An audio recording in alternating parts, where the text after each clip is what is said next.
Halo semua, perkenalkan nama saya Ima Chandrawati dengan NIM 24070160070 dari kelas Psikologi 1B.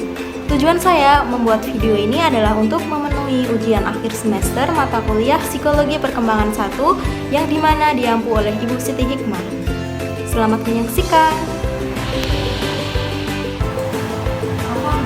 Apa pilih warna pink atau warna biru? Hitam atau coklat? Pilih jerapah atau buaya? Terus kalau udah gede kan mau jadi apa? Jadi bobo-boboy. Kenapa ya adik saya tadi waktu saya tanya cita-cita, dia menjawab ingin menjadi bobo-boy? Padahal kan sangat tidak mungkin orang bisa menjadi karakter kartun. Kenapa ya hal itu dapat terjadi?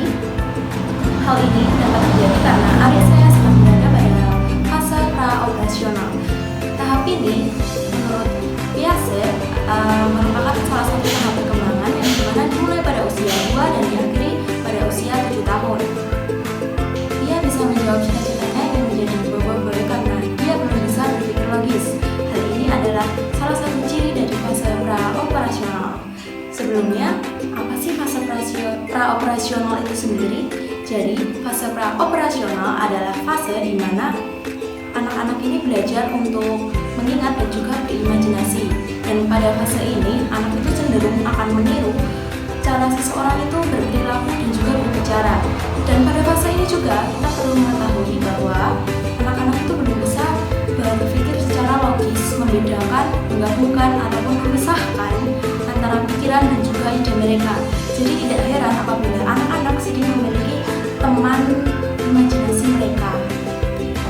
Ciri dari tahap pra-operasional yang lain adalah yang pertama, berpikir intuitif, yakni seperti contoh awal tadi bahwa apabila kita memberi opsi kepada anak-anak, ia akan cenderung memilih opsi yang saya sebutkan terakhir. Hal ini karena anak-anak berpikir secara intuitif.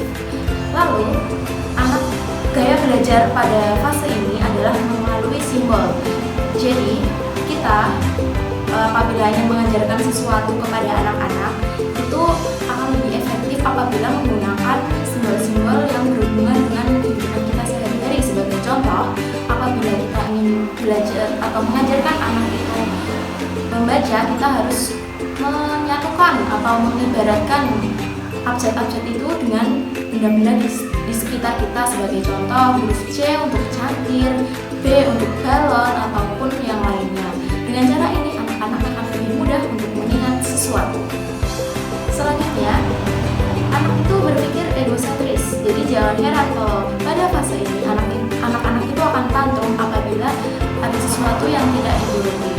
Dan yang terakhir adalah anak pada fase ini akan berpikir secara animisme. Jadi jangan heran apabila anak-anak ini seringkali menganggap mainan ataupun benda-benda mati itu hidup, dan mereka memperlakukan benda-benda mati itu seolah-olah adalah benda hidup ataupun makhluk hidup, seperti memperlakukan mainan mereka seperti saudara dan mengajak mereka berbicara dan yang lainnya. Sekian penjelasan tahap pra-operasional dari saya. Sampai jumpa di video selanjutnya.